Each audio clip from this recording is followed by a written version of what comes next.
Travels claim कैसे करना है बीएसएनएल में, देखिए पहले जनरल क्लेम सेक्शन में जाने के बाद जो पेज ओपन होगा उस पेज में जाके आपको जो क्रिएट ऑप्शन है उस क्रिएट ऑप्शन में क्लिक करना है और जो रीइंबर्समेंट टाइप है उस रीइंबर्समेंट टाइप पे ट्रैवल क्लेम रीइंबर्समेंट करना है और रिक्वेस्ट टाइप में क्लेम करना है। अभी आपको क्या करना होगा, अभी आपको ये जो पेज है ये भरना पड़ेगा। तो पहले अगर आप जनवरी से जून महीने का अगर साइकिल लेते हैं तो इसको क्लिक करेंगे और क्लिक करने के बाद आपको क्या है जितना भी डिटेल्स है आपका बिल एज पर बिल जो ट्रैवल खरीदे हैं वो डील आपको वो भरना पड़ेगा। ठीक है, तो देखिए मैं यहाँ पे एक ग्रुप सी एम्प्लॉइज़ का मैं करके दिखा रहा हूँ। ठीक है, बीएसएनएल में जो ग्रुप सी एम्प्लॉय हैं तो देखिए यहाँ पे एलिजिबल जो अमाउंट है, एलिजिबल अमाउंट 100 रुपया है। ठीक है, तो यहाँ पे हम लोगों को क्या करना पड़ेगा, हम लोगों को जो डीलर्स नेम है एक डीलर्स नेम आपको देना पड़ेगा, यानी कि जिस दुकान से आप खरीदे हैं ट्रैवल को उस दुकान का नाम आप देंगे। उसके बाद जिस दुकान से खरीदे हैं उस दुकान का जो एड्रेस है वो एड्रेस आप यहाँ पे टाइप करके देंगे और उसके बाद जो बिल है, बिल का जो नंबर है वो नंबर आप यहाँ पे टाइप करके देंगे। और यहाँ पे जो डेट ऑफ परचेज है, देखिए एक चीज़ ध्यान में रखिए, ये डेट ऑफ परचेज आप कुछ भी देने से नहीं चलेगा। ठीक है, देखिए मैं अगर 4 का महीना यानी कि अप्रैल महीने का अगर मैं दे दूंगा तो देखेंगे कि ये आपका लाल हो जा रहा है, यानी कि आपका ये नहीं लेगा। तो आपको क्या करना पड़ेगा, आपको पिछला जो साइकिल का जो टाइम है उस टाइम का देना पड़ेगा। देखिए करके मैं दिखा रहा हूँ, जैसे रिव्यू करेंगे देखिए bill date should be between 1 जनवरी से 31 मार्च होना चाहिए। तो अभी हमको इस टाइम पीरियड के अंदर आपको बिल करना पड़ेगा। तो देखिए जैसे मैं यहाँ पे फरवरी का अगर कोई डेट डाल दूँ, जाके मैं रिव्यू करूँगा तो मेरा रिक्वेस्ट यहाँ पे वैलिडेट हो गया। अभी आपको क्या करना पड़ेगा, ये जो बिल आपका हो गया इस बिल को आपको सेंड करना पड़ेगा। सेंड करने से ये आपका क्या हो जाएगा कि ये जो बिल है ये बिल ईआरपी में आपका एंट्री हो जाएगा। ठीक है, तो इस हिसाब से आप लोग यहाँ पे कर सकते हैं। और यहाँ पे हर जगह पे ये जो एक्नॉलेजमेंट है, एक्नॉलेजमेंट आपको करना है। और वहाँ पे ऊपर में आप देखिए उसका फ्लो पैटर्न भी ये लिखा हुआ है कि आप कौन सा। तो जैसे मैं यहाँ पे सेंड कर दिया तो देखिए रिक्वेस्ट नंबर एक क्रिएट हो गया। तो ये रिक्वेस्ट नंबर जैसे क्रिएट हो गया तो प्रिंट जनरल क्लेम में जाके फिर यहाँ पे अगर जो ट्रैवल जो क्लेम है ट्रैवल क्लेम रीइंबर्समेंट यहाँ पे करना है और जो क्लेम नंबर है उसको सिलेक्ट करके जैसे डिस्प्ले करेंगे तो ये वाला जो बिल है ये आपका खुल जाएगा। तो ये बिल खुल जाने के बाद क्या करेंगे कि यहाँ से आप बिल को डाउनलोड कर लेंगे, प्रिंट आउट करके अपना सिग्नेचर करके ये इसको अकाउंट सेक्शन में जमा कर देंगे।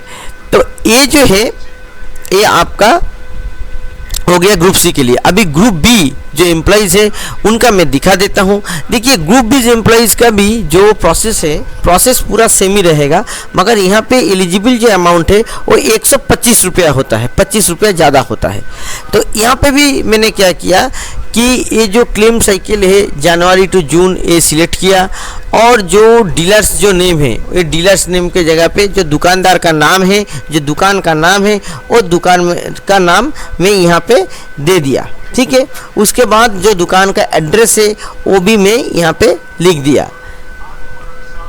तो उसके बाद क्या करेंगे कि जो बिल का जो नंबर है वो बिल का नंबर जो है, बिल जो आप बिल खरीदे हैं उसका नंबर हम लोग यहाँ पे डालेंगे और जो परचेस का डेट है परचेस का डेट भी डालेंगे और एक्चुअली कितना अमाउंट का आपका खर्चा हुआ है वो भी हम लोग यहाँ पे जाके डालेंगे। ठीक है, तो परचेस का बिल देखिए वो राइट में जो चौकर टाइप का है वहाँ पे जाके जो स्क्वायर टाइप का वहाँ से आप परचेस का बिल को ऐसे फेच कर सकते हैं, नहीं तो टाइप करके भी कर सकते हैं। तो अभी एक्नॉलेजमेंट एंड एक्सेप्ट को अगर आप टिक करके रिव्यू करेंगे तो देखेंगे कि अगर आपका कोई गलती नहीं हुआ है तो सही हो गया। तो तो सेंड कर देंगे। सेंड करने के बाद आपका रिक्वेस्ट क्रिएट हो जाएगा। फिर आप जो प्रिंट जनरल क्लेम है वहाँ पे जाके आप क्या करेंगे कि टावेल जो क्लेम है, टावेल क्लेम को आप यहाँ पे क्लेम नंबर डालेंगे और उसको डिस्प्ले करेंगे। फिर उसको क्या करेंगे, फिर उसको डाउनलोड कर लेंगे। तो इसी हिसाब से एक ग्रुप बी एम्प्लॉय का मैंने दिखा दिया कि कैसे आप क्लेम कर सकते हैं। इसी की तरह एक ग्रुप डी एम्प्लॉय को भी मैं दिखा दूंगा कि आप कैसे क्लेम कर सकते हैं अगर ग्रुप डी एम्प्लॉय का करना है। तो देखिए, जैसे ग्रुप बी एम्प्लॉय का जो होता है, तो ग्रुप आपका जो बी एम्प्लॉई होगा उसका 125 रुपया होता है। मगर जो non executive group C, group D, ये सब नॉन एग्जीक्यूटिव कैटेगरी में आता है। तो उसमें आपका जो क्लेम अमाउंट है वो क्लेम अमाउंट आपको 100 रुपया ही मिलेगा। मगर ग्रुप बी को आपको क्या होगा ना 125 रुपया मिलेगा। बस इतना सा ही फ़र्क है, ठीक है।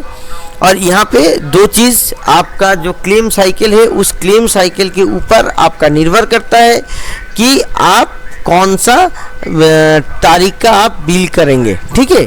तो उस हिसाब से आपको यहाँ पे करना पड़ेगा, ठीक है। तो देखिए, यहाँ पे हम लोग जो क्लेम साइकिल है वो क्लेम साइकिल दिखा रहे हैं।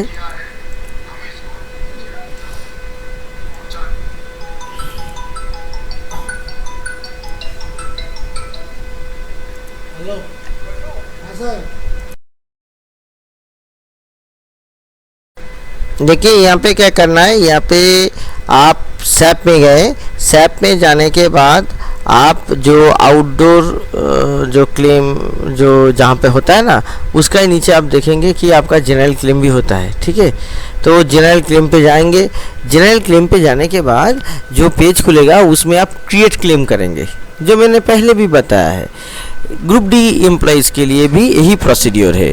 और रीइंबर्समेंट टाइप के जाके आप जो क्लेम करना है, जैसे न्यूज़पेपर क्लेम करते थे उसी हिसाब से आप जो टावेल रीइंबर्समेंट क्लेम है वो टावेल रीइंबर्समेंट क्लेम भी उसी हिसाब से आप करेंगे, ठीक है।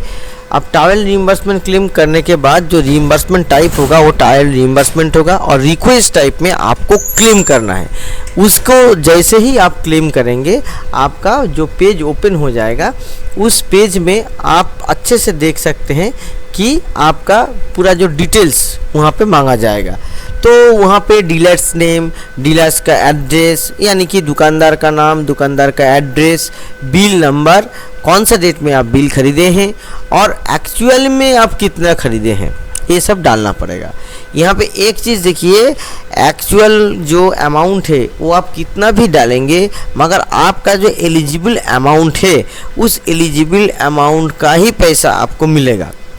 अगर एक्चुअल बिल का अमाउंट एलिजिबल अमाउंट से आप कम डालते हैं तो आपको एक्चुअल बिल के अमाउंट मिलेगा।